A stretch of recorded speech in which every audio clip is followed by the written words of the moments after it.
كبرنا أملاخ يكون يسوع كريستوس قويتاي مأتو حسابنا كاب تنبيت هاجينا تبقيسنا زلنا تنبيت هاجي معرف كل تفقدي تشعته مأتوينا نرئ زلنا مستحساب زخدلنا انتايو تي ارستي نايزت أمن صولتنا كاب كبري ناب كبر زبني آمين كاب كبري ناب كبري كاب حيلي ناب حيلي كاب صقا ناب صقا كاب موغوس ناب موغوس يسوس ود أملاخ قويتاي هاليلويا ناي እግዚአብሔር ክብሪ አባኻ አትይሎ ናይ እግዚአብሔር ክብሪ አባኺ አሎ ምክንያቱ እትዝሃብካን ክብሪ ሃብኮ ክህቦም ይኮነን ኣብ ሰማይ ምስሞጽ ክህቦም ይኮነን ኣብ ምድሪ ትዝሃብካን ክብሪ እንታይ ገይረዮም ይበዮም ኢየሱስ ክርስቶስ ጎይታይ ሃሌሉያ ትዝሃብካን ክብሪ እንታይ ገይረዮም ይበዮም ክህቦም ይኮነን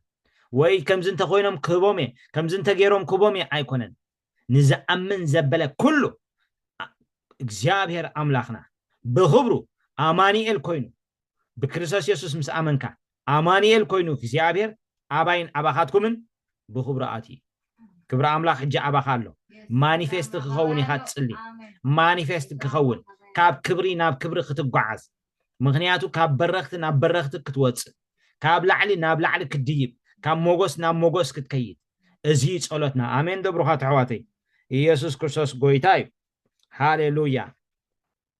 ሃጌ ክልተ ትሽዓተ ካብ ተቀዳማይሲ እቲ ዳሕራይ ክብሪ ዛቤት ዚኣ ክበልጽ እዩ ይብል እግዚአብሔር ጎይታ ሰራዊት ኣብዛ ቦታ ዚኣ ሰላም ክህብየ ይብል እግዚአብሔር እስከ ካብ ቀዳማይ ይበሉ ካብ ቀዳማይሲ ዳሕራይ ክብረይ ክበልጽ እዩ ካብ ትዝጀመርኮ ካብትማ ሎሚ ይበልጽ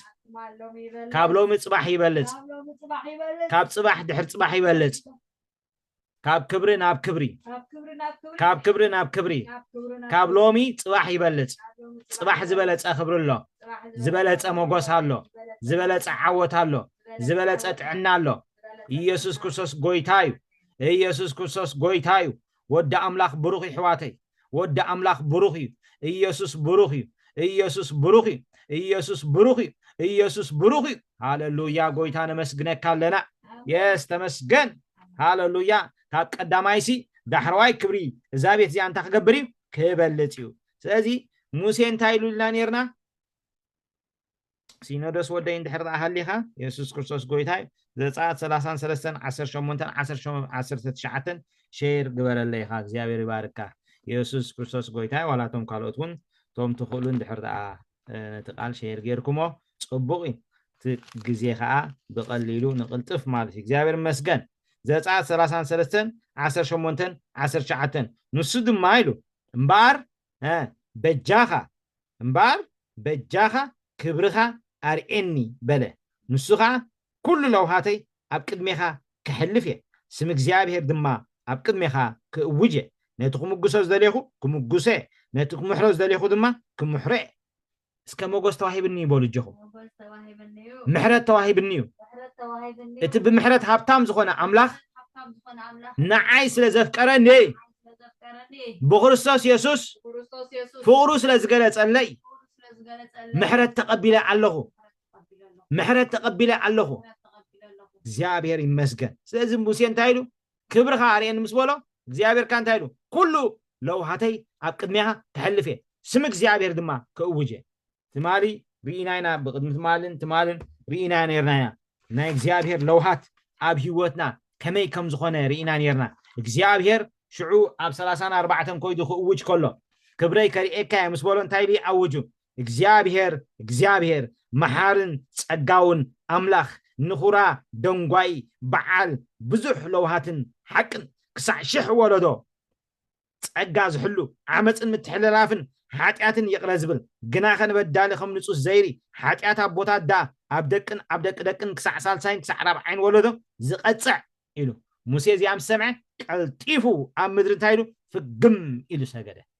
ሎም መዓንቲ ኣሕዋተይ ኣምሊኽና ኢና ንወፅ ኣሜን ካብ ምምላኽ ዝተላዕለ ንእግዚአብሔር ካብ ኣምልኾ ዝተላዕለ ኣርዑታት ሓሸምሸም ኢሉ ክወድቕ ኣሜን ኢየሱስ ክርስቶስ ጎይታይ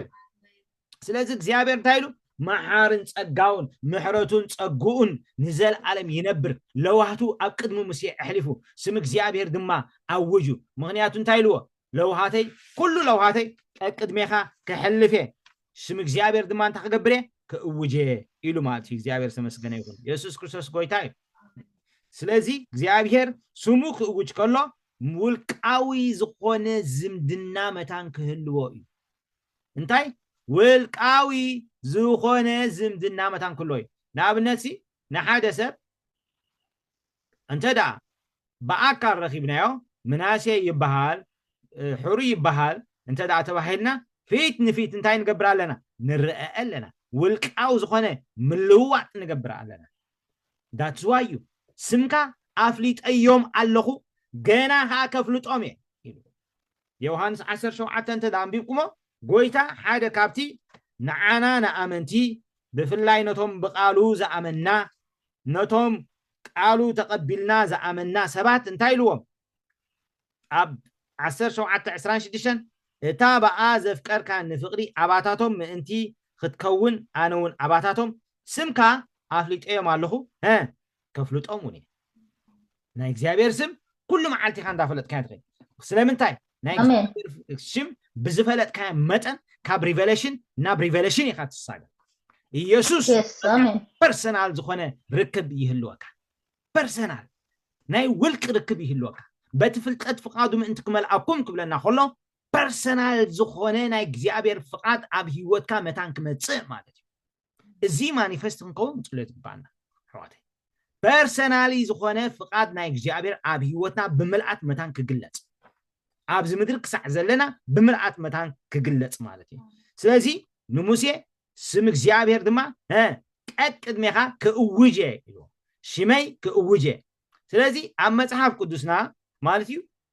ዝተፋላለየ ኣስማት ናይ እግዚአብሔር ኣለና ማለት እዩ እግዚአብሔር ሓደ ብሰለስተ ኣካላት ይግለጽ ግናኸ ምስ ስርሑን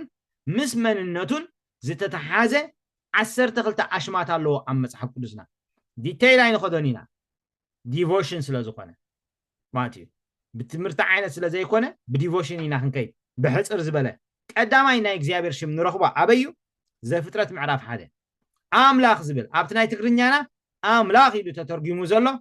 ኣብቲ ናይ ዕብራይስጥ ግን እንታይ ዝብል መሲልኩም ብሩኻት ኣሕዋተይ ኤሎሂም ይብል ኤሎሂም ኤሎሄ ኢሉ ኣሎ ጎይታ ኣብ መስቀል ኣምላኸይ ሄም ኣይ ኤም እንተዳ ወሲኹ ግን ናይ ብዙሕነት ቃል እዩ ከምቲ ኩላትና ንፈልጦ ዘፍጥረት ምዕራፍ 1 ድማ ማለት እዩ ምድሪ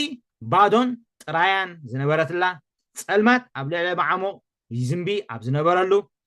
እግዚአብሔር ኣቦ እግዚአብሔር ወልድ እግዚአብሔር መንፈስ ቅዱስ ግን ነቲ ዝተባላሸወ ነገር ብስልጣን ይኹን እንዳበለ እንታይ ይገብር ነይሩ ማለት እዩ ይዕርዮ ነይሩ የስተኻኽሎ ነይሩ ስለዚ ኤሎሂም ዝብል ሽም ማለት እዩ ምስ ኣውቶሪቲ ምስ ስልጣን ዝተተሓዘ እዩ በዚ ሽም እዚ ክግለጸልካ ከሎ እግዚአብሔር the highest authority ኣብ ምድሪ ተገሊጽልካ ኣሎ ማለት እዩ that's why ጎይታ ኣብ ልዕሊ ተመንን ዕንቅርቢዕትን ኩሉ ሓይሊ ጸላእን ክትረግጹ ሙሉእ ስልጣን ጎደሎ ይኮነን ፍርቂ ይኮነን ርብዒ ይኮነን እንታይ ዳ ሙሉእ ስልጣን ሃብኩኹም ኢየሱስ ክርስቶስ ጎይታ እዩ በዛ ኣውቶሪቲ ዝክትመላለስ ከለኻ ኤሎሄም ብክብሩ ኣብ ልዕሊኻ ተገሊጹ ኣሎ ማለት ሰይጣን ንሄዋን ኢልዋ ኣምላኽ ዶ ካብዚ ኣይትብሉ ዒብ ዝበለኩም መን ኤሎሄም ክትብለይ ዝግባእ ምክንያቱ ኤሎሄም ንዓይ ተገልጸላን ኤሎሄም ናይ ስልጣን ምልክት እዩ ኤሎሄም ናይ ስልጣንን ናይ ሓይልን ምልክት እዩ ኣብ ዘፍጥረት ምዕራፍ 1 ነቲ ዝፈረሰ ነቲ ዝዓነወ እንታይ ይገብር ነይሩ ኤሎሄም ይዕሪ ነይሩ ኤሎሄም ኣብ ህይወትካ ሎማዓንቲ ድማ ዝፈረሰን ዝተባላሸወን ክዕሪ ብቑዕ ኣምላኸይ ብቑዕ እቲ ካልኣይ ናይ እግዚአብሔር ሽም ንረኽቦ ኸዓ ኣብ ዘፍጥረት ምዕራፍ 2:7 እዩ እግዚአብሔር ኣምላኽ ዝብል ምክንያቱ ኣብ ዘፍጥረት ምዕራፍ 1 እግዚአብሔር ዝብል ቃል ኣይንረክብን ኢና ኣምላኽ እንተዘይኮይኑ ኤሎሄም እንተዘይኮይኑ ኣብ ዘፍጥረት ምዕራፍ 2:7 ግን እግዚአብሔር ኣምላኽ ንሰብ ካብ ሓመድ ምድሪ ገበሮ ጀሆቫ ጋድ እዚ ከዓ ናይ ካቨነንት ሽም እዩ እግዚአብሔር ምስ ሰብ ዘለዎ ኪዳን እግዚአብሔር ኣምላኸይ ክትብል ከለኻ ኪዳንካ ኢኻ ተልዕል ዘለኻ እግዚአብሔር ኣቦይ ክትብል ከለኻ ኪዳንካ ኢኻ ተተስእ ዘለኻ ነቲ ኪዳን ኢኻ ኣክቲቬት ትገብሮ ዘለኻ መፍትሕ ናይ ኪዳን ሒዝካ ኢኻ ትንቀሳቐስ ዘለኻ እግዚአብሔር ኣምላኸይ ኣብ ጸሎትካ እዚ ቃል እዚ ከተዘውትሮ ከለኻ ማለት እዩ እግዚአብሔር ኣምላኸይ ክትብል ከለኻ ነቲ ኪዳን መፍትሕ ጌርካ ትኸፍቶ ኣለኻ ኢየሱስ ክርስቶስ ጎይታይ ሃሌሉያ ጀሆቫ ጋድ ካቨነንት ናትካ ትዝክሮ ኣለኻ እቲ ሳልሳይ ንረኽቦ ኣብ ዘፍጥረት 18:3 ዘፍጥረት 18:3 እዩ እዚ ከዓ እግዚአብሔር ጎይታይ ጀሆቫ አዶናይ ኢልዎ ኣሎ ጀሆቫ አዶናይ ዘፍጥረት 18:3 እሺ ዘፍጥረት 18:3 በለ ድማ ጎይታይ ኣብ ቅድሜኻ ሞገስ እንተዳ ረኺበስ በጃኻ ንባርያኻ ኣይትሕለፈኒ ኣብ ፍቅዲ 17 ከይትኩም ተዳሪኹም ድማ ዘፍጥረት 18:17 እግዚአብሔር ድማ እቲ ኣነ ዝገብሮ ካብ አብርሃም ዶ ከሓብኦ አብርሃም ሰዓቢን ብርቱ ህዝቢ ክኸውን እዩ ህዝብታት ኩላ ምድሪ ድማ ብኡ ክባረኹ እዮም ኢሉ ማለት እዩ ሽዑ ኣብ ፍቅዲ 25 ተዳኸትኩም ንጻድቕ ምስትረቲ ምቅጣልቲ ከምዚ ዝበለ ነገር ምግባር ካባኻ ይርሓቅ እቲ ጻድቕ ከም ትረሲ ክኸውን ካባኻ ይርሓቅ እቲ ፈራዲ ኩላ ምድርስ ፍትሕዶ ኣይውፅን ይበለ እዚ እንዳበለ ማለት እዩ ጎይታይ ሓንሳእ ዳኣ ክዛረብ ጎይታይ ሓንሳእ ዳኣ ክዛረብ በዚ እግዚአብሔር ጀሆቫ አዶናይ ዝብል ማለት እዩ ምስ ሙሴ ተሓዝዎ ምስ ትኽብሪ ዝብል ኣተሓዝዎ ምክንያቱ ንሙሴ ኢልዎ ኩሉ ለውሃተይ ኣብ ቅድሜኻ ክሕልፍ እየ ኢልዎ ሽም እግዚአብሔር ድማ ክእውጅ እዚ ኣሽማት እዚ ንሙሴ ተኣውጅሉ እዚ ኣስማት እዚ ንሙሴ ተገሊጽሉ ሕዋተይ ሙሴ ዝፅሓፎ ኢንፋክት እዚ ኩሉ ኣሽማት እዚ ስለዚ በዚ ጀሆቫ አዶናይ እንተዳ ኣብ ህይወትካ ክግለጽ ጀሚሩ እግዚአብሔር ድማ ንስኻ ትንቢታዊ ሰብ ትኸውን ናይ ጸሎት ሰብ ትኸውን ምዕራፍ 18 አብርሃም ስለ ሰዶምን ጎሞራን ስለ ከተማታት ስለ ሎጥ ወዲ ሓው እንታይ ገብር ጀሚሩ ክማልት ጀሚሩ ጎይታይ 50 ስባይ ይርከቡ ኾኑ ጎይታይ ክንዲዝ ስባይ ይርከቡ ኾኑ ጎይታይ ካብቶም 40 ስባይ 5 ጎድሉ ኾኑ ጎይታይ ምስ ሓመድን ምስ ሓሙኽሽን ጀሆቫ አዶናይ ብሽም ኢየሱስ ለማዓልቲ ብናይ ትንቢት ኃይል ክትወጹ ጽልይ ኣለኹ ብናይ ትንቢት ጉልበት ክትወጹ ጽልይ ኣለኹ እግዚአብሔር በዚ ሽም እዚ ኣብ ልዕሊኹም ክግለጽ ጽልይ ኣለኹ ሽመይ ኣብ ልዕሊ ደቂ እስራኤል ኣቕምጦ ኣነ ድማ ትባርኾም እየ ተጻሒፉ እሞ ብጎይታ በኢየሱስ ክርስቶስ ሽም በዚ አዶናይ ዝብል ኃይል ሽሙ ኣብ ልዕሊኹም ክግለጽ ጽልይ ኣለኹ ራንቶባ ክላሲ ዲባ ክላሺ ዲባባ የሳ ፕሮንታ ራባጋሳ ብናይ ጸሎት ኃይል ጠጠው ክትብል ትጅምር بناي تنبيت حيل تطاو كتبل تجمر بناي مملات حيل تطاو كتبل تجمر بناي مسغانا حيل تطاو كتبل تجمر بناي هاللويا بناي امال دنت بناي اب قدمت اب تنقع دو بمبال دو كتبل تجمر ايناي جهوفا ادوناي كاب كبرنا بكبر زبلن زلو احواتي ازي كاب كبرنا بكبر اسكا كاب كبرنا بكبر بقولوا لهم معلت هاللويا اتي رابعي شي من እግዚአብሔር ንሪኦ ዘፍጥረት 17 ሓደ ኩላትና ንፈልጦ ኢና ኣነ እቲ ኩሉ ዝኽእል ኣምላካ ኣብ ቅድመይ ተመላለስ ፍጹም ከኣኹን ኢየሱስ ክርስቶስ ጎይታይ ኣነ እቲ ኩሉ ዝኽእል ኣምላካ ኣብ ቅድመይ ተመላለስ ፍጹም ከኣኹን ኢልዎ ማለት እግዚአብሔር ተመስገነ ይኹን ኣነ እቲ ኩሉ ዝኽእል ኣምላክ መዓሲ ነብርሃም ከምኡ ዝብሎ ዘሎ ብክንደይ መከራ ሓሊፉ ኮን ይሓተይ ብክንደይ ውጥቀት ሓሊፉ ኮን እዩ አብርሃም كباب 10 ገለ ዓመት ዝኣክልሲ ድምጽ ተኸዊልዎ ነይሩ ድምጽ ኣምላኽ ተዓጽዎ ነይሩ ሽዑ እግዚአብሔር መጽኡ ኣብ ቅድመይ ተመላለስ ኣነ ትኹሉ ዝኽእል ኣምላኽ ኣብ ቅድመይ ተመላለስ ፍጹም ከኣኹን ኣብቲ ኣይከኣልኒ ዝበሃል ነገራት ምክንያቱ ናይ እግዚአብሔር ከኣልነት ገዲፉ ብናቱ ከኣልነት ክጓዓዝ ምስ ጀመረ ናብ እስማኤል ምስ ወለደ ማለት እስማኤል ምስ ወለደ ናብ ኣጋር ምስኣተወ مسلا قسي እግዚአብሔር መጽ እንታይልዎ ኖ ኣነ እቲ ኩሉ ዝኽእል ኣምላኽ ኣብቲ ኣይከኣልኒ ትብሎ ነገራት ኣነ ኣብኡ ዝኽእል ኣምላኽ ኣብቲ ኣይከኣልኒ ትብልዮ ኣይከኣልኒ እንብሎ ሎማዓልቲ እግዚአብሔር ጣልቃ ካኣትወልና ኣሜን እዚ ኩሉ ዝኽእል ዝብል ቃል ኩሉ ዝኽእል ኤልሻዳይ ዝብል ቃል ኣብ መጽሓፍ ቅዱስና 218 ግዜ ተጻሒፉሉ 218 ግዜ ኢየሱስ ክርስቶስ ጎይታ እዩ ኢየሱስ ክርስቶስ ጎይታ እዩ ሓወይ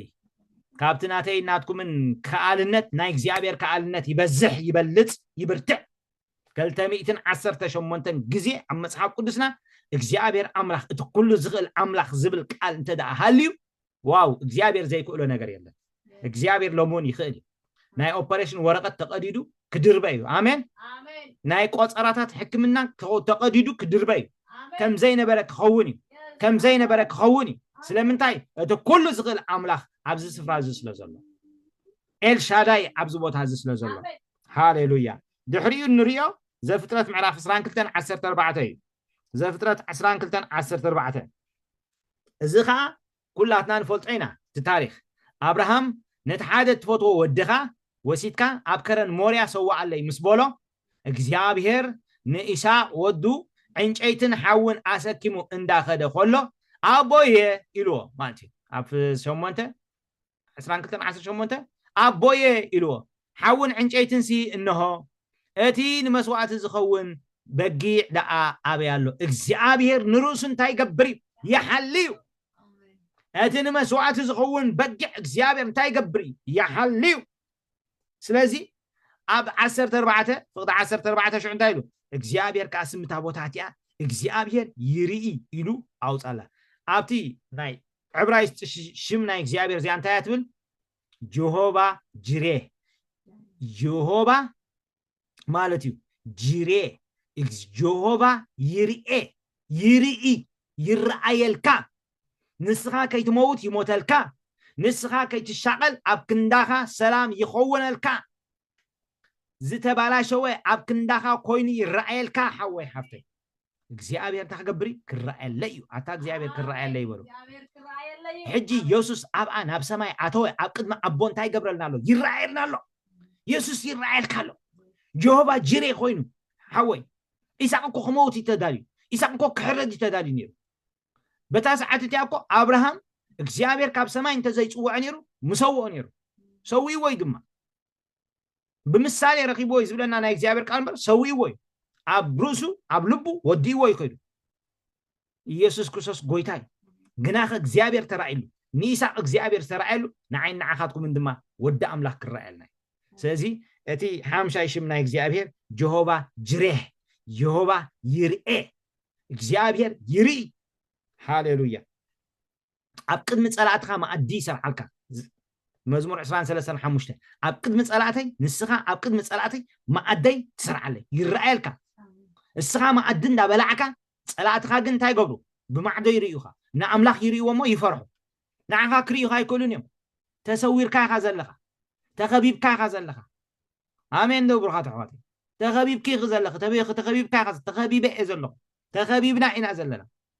ይነው ማዕረክ ክንደይ ክብሪ ብዝቦታ እዚ ከም ዘሎ ናይ እግዚአብሔር ክብሪ ብዝስፍራ ዘሎ ናይ እግዚአብሔር ክብሪ ኣብ ዝቦታ እዚ ኣሎ እቲ ሻትሻይ ንሪኦ ዘጸአት 15:26 እዩ ዘጸአት 15:26 እዚ ከዓ እግዚአብሔር ፈዋሲ ዝብል ጀሆቫ ሮፊሕ ዝብል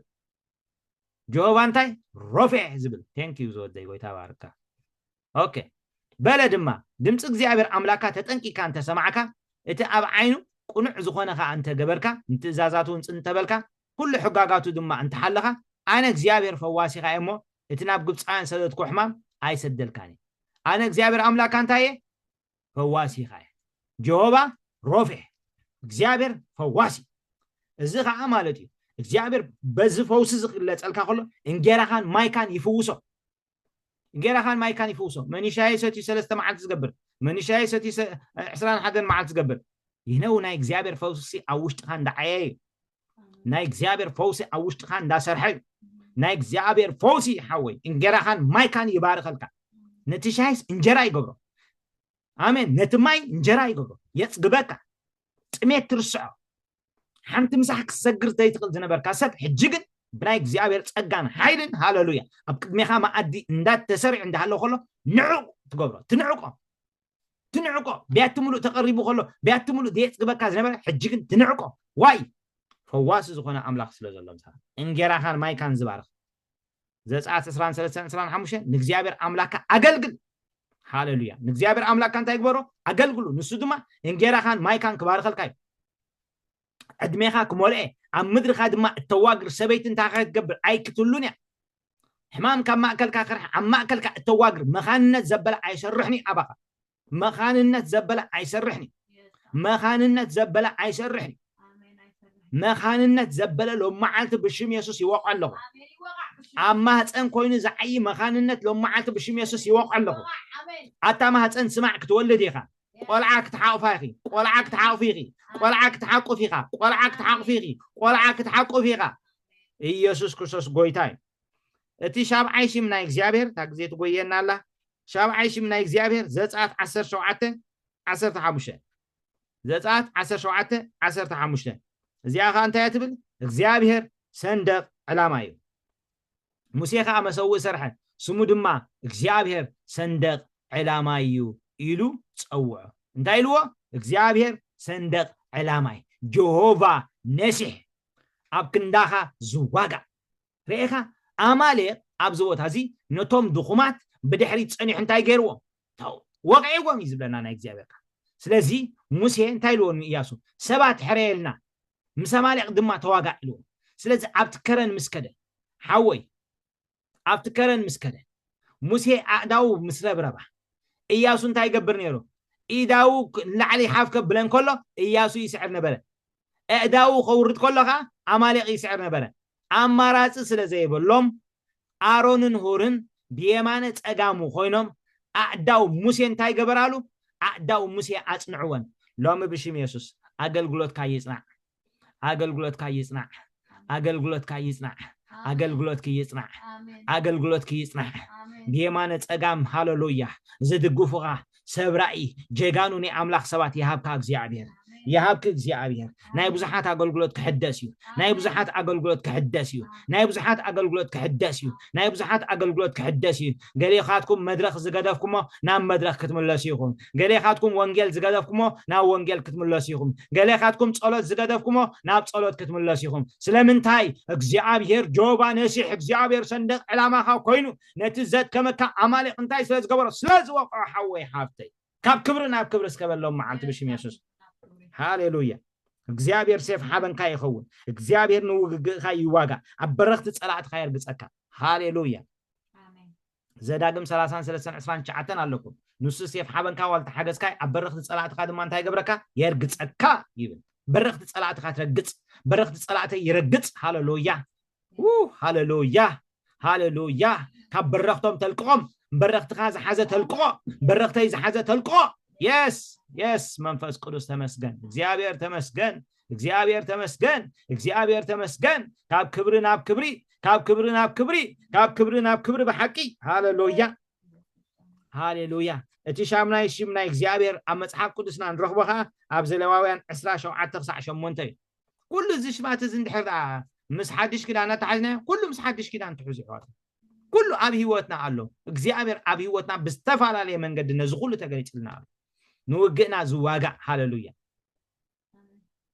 اتكلسنا مسحلقنتن سلطاناتن مس منافس كي مس جزاءت زعالم زيا مس جزاءت تصلماتن انبر مسغان دمن ايكونن يبل ريوخم نوجئكا زواجع مس منافسي تصلمات زواجع الكا እግዚአብሔር ይሁ አወይ ኩሉ አስሊትካ ደው ክትብሊና እግዚአብሔር ጻውይ ኩሉ مس አስለጥካ ደው ምእንቲ ክትብል يس ደው ምእንቲ ክትብል كله أصليت الدو كبلي كله أصليت الدو كبلي نا እግዚአብሔር فقط أبيوته كله كسلت بزل أطوار أملاخ لبيسة الله أنا ترحي يكونكم نا كريستوس يسوس وتهدري آمين هاليلويا تعاقق الله صلاعي عيرخ بنني صلاعي عيرخ بنني آمين صلاعي عيرخ بنني يا ران تلبك لا جدي بابا زلواوያን 10:7-8 أبزخ أنتي زبل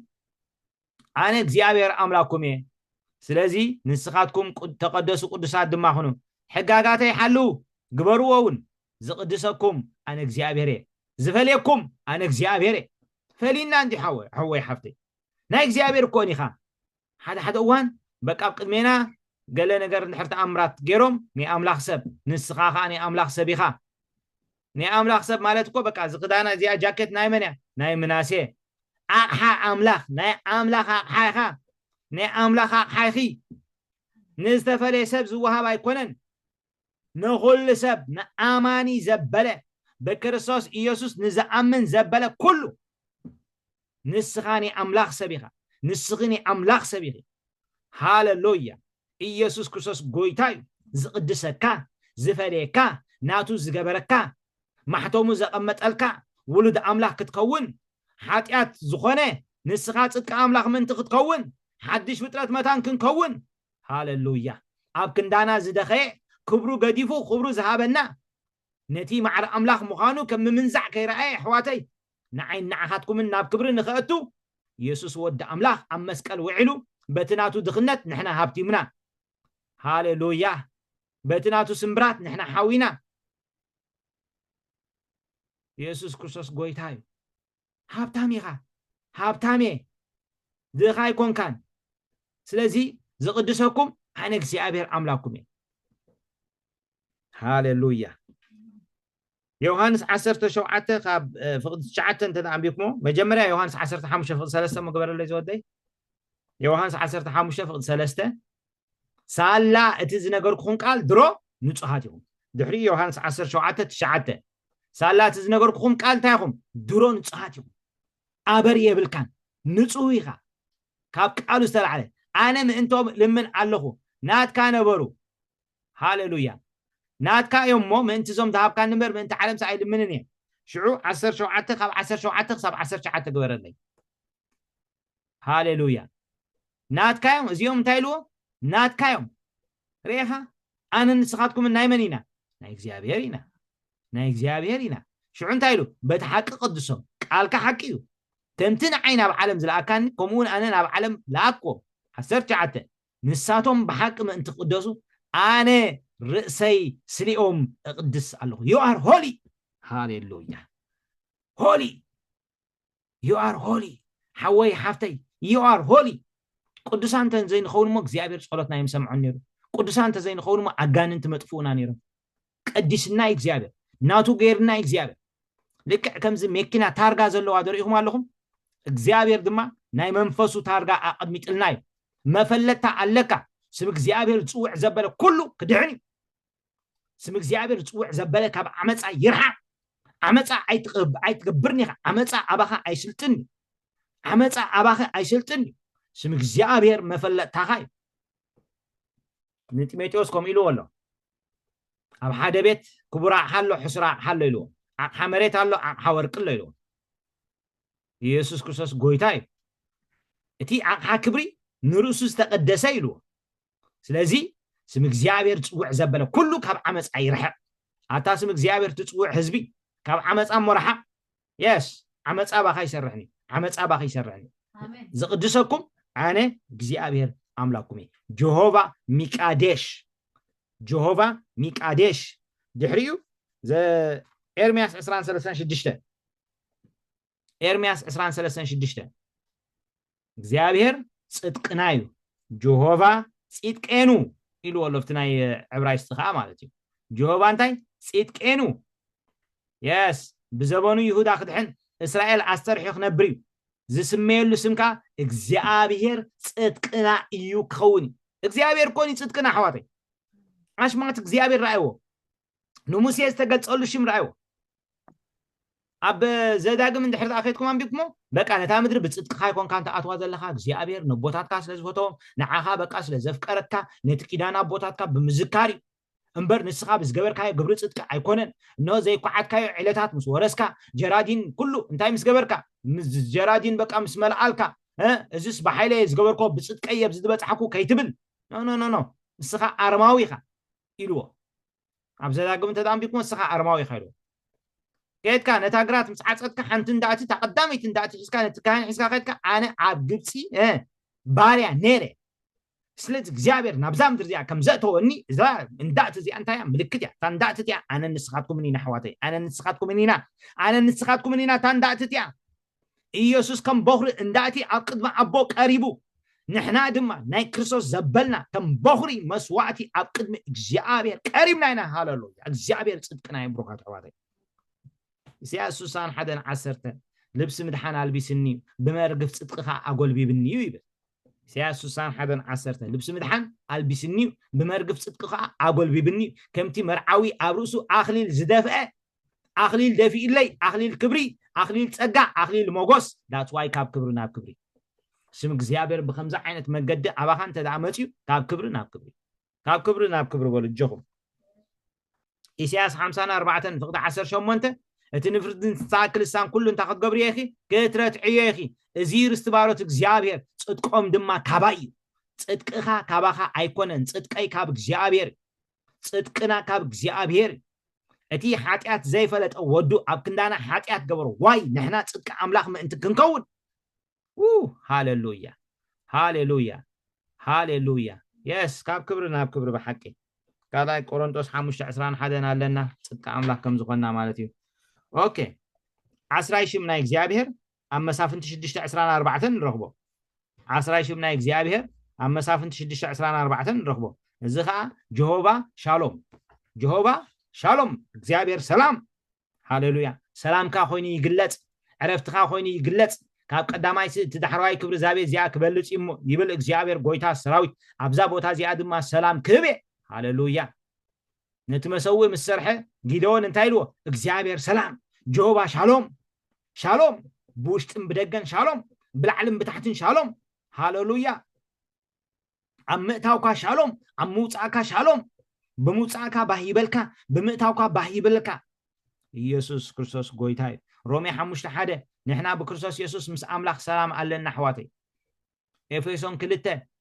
مالتيو نسو سلامنا يلو والله نسو انتايو سلامنا ايو نتخلكالق أصمنا انتاي غيرو أفريسو يسوع سلام كاي يسوع سلام كيو هاليلويا بروسو سلام نا غبره بروسو عقنا غبره እግዚአብሔር شالوم جهوفا شالوم اتي مبل 11 شي من እግዚአብሔር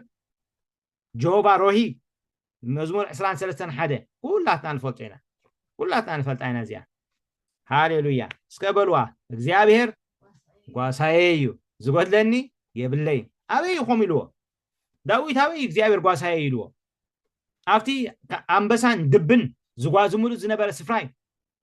እግዚአብሔር ጓሳኻ ስለዝኾነ እቲ ዝዘውር ጸላይ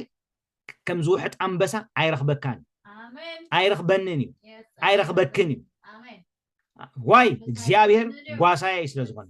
ዝጎድለኒኸ የብለይ አይሻል ኖት ወት ሓንቲ እኳ ኣይኩጎድለኒ ሓንቲ እኳ ኣይኩጎድለካኒ ሓንቲ እኳ ኣይኩጎድለክን ስለምንታይ እግዚአብሔር ጓሳዬ ስለዝኾነ ጀሆቫ ሮሂ ዝጓሲ አምላኽ ስለዚህ ሪኹም እቲ ስም እግዚአብሔር ክውጅ ይኽብል ከሎ እግዚአብሔር በዚ ክብር እዚ አውጅዎ በዛ አስማት እዚ እግዚአብሔር ተገሊጹ ሃሌሉያ ኢዱ ትኽብክበና አባጊዕና ኢሉ ዳዊት እዘና አባጊዕ ሙሴ እዘና አባጊዕ ስንታይ ክገብረኔ ሓላው ከም ዘይብለና አባጊዕ ከይኮና እግዚአብሔር ጓሳዬ ንሙሴ ተገሊጹሉ በዚ حواتي ዮሐንስ ምዕራፍ 10 ትሕያዋይ ጓሳ ኣነ ይልና ኣሎ ጎይታ ዮሐንስ ምዕራፍ 10 ريخم ناي نفسنا حلاون غواسان كم زخونها قداماي بيتروس معرف كنت مودات هتقسي 24 كوميل نالو حجينا كم تبارنا اباغي نيركم يخمو نافتي حلاو نفساتكم غواساكم تملسكم اللهم إذن يسوع كريستوس غويتاي سلازي እግዚአብሔር غواسايو موداتا ቁጥር 10 ተኸልተ መበል 10 ተኸልተ አሽማትና እግዚአብሔር in fact detail አውሽት እንተናቱ ማዓት ብዙሕ ነገር ክንማሃር ንኽእሊና ዲቮሽን ስለዝኾነ ይሕልፍ ዝብሎ ዘለኹ ኢየሱስ ክርስቶስ ጎይታይ ሕዝቅኤል 48:35 በቀዳማይ አንቢብና ኢና ንታ ከተማ ድማ እግዚአብሔር አብ አክስመይ ጀሆቫ ሻማህ እግዚአብሔር አብአይ አማኑኤል ኮይኑ ምሳና ኣሎ አማእከልና ኣሎ ማቴዎስ 1:23 ሃሌሉያ ስሙ ድማ አማኑኤል ክሶም ነው ድንግል ክጠንስ ወድኻ አትወልድ ያ ስሙ ድማ አማኑኤል ክሶም ያ ትርጉሙኻ አምላክ ምሳና ኢሉ ካልኣይ ቆሮንጦስ 6 ካብ 16 ክሳብ 18 ብፍላይ እዚ ኣይደልያ ካልኣይ ቆሮንጦስ 6 ካብ 16 ክሳብ 18 ካልኣይ ቆሮንጦስ 6 ያ ቴንክ ዩ ዘወዳይ ኦኬ ነንብባ ኩላትና ብሓንሳብ ኮይና ንመቅደስ አምላክ ምስጣዋታት እንታይ ስምማዕ ኣለዎ أملاخ أباتاتهم كنبر أستوعلوا لا جوابا شاما أملاخ أبقى كسمي أملاخ أباتاتهم كنبر أباتاتهم وين كملالس إيه أنا أملاهم كخوني نساتهم وين هزبي كخونوا يوم كم زبالة نحنا بيت مقدس ياو أملاخنا سلازي كما كلهم وصون تفلويم رخص عيتتنكن أنون كقبلكم يبل إجزاء أبود ما أخونكم نسخاتكم وين أو داتن أوالدن كتكونن يكم يبل كله زكالو غويتا thank you Jesus hallelujah بيهم شم إجزاء أب هيوتنا يتأوج بشم يسوع شم إجزاء أب هيوتنا يتأوج ناي كبر الشم كاب كبرنا كبر زوجع الشم كاب حيلنا بحيل زوجع الشم كاب موجس نام موجس زوجع الشم اسكع علل تهابون غويتا حجي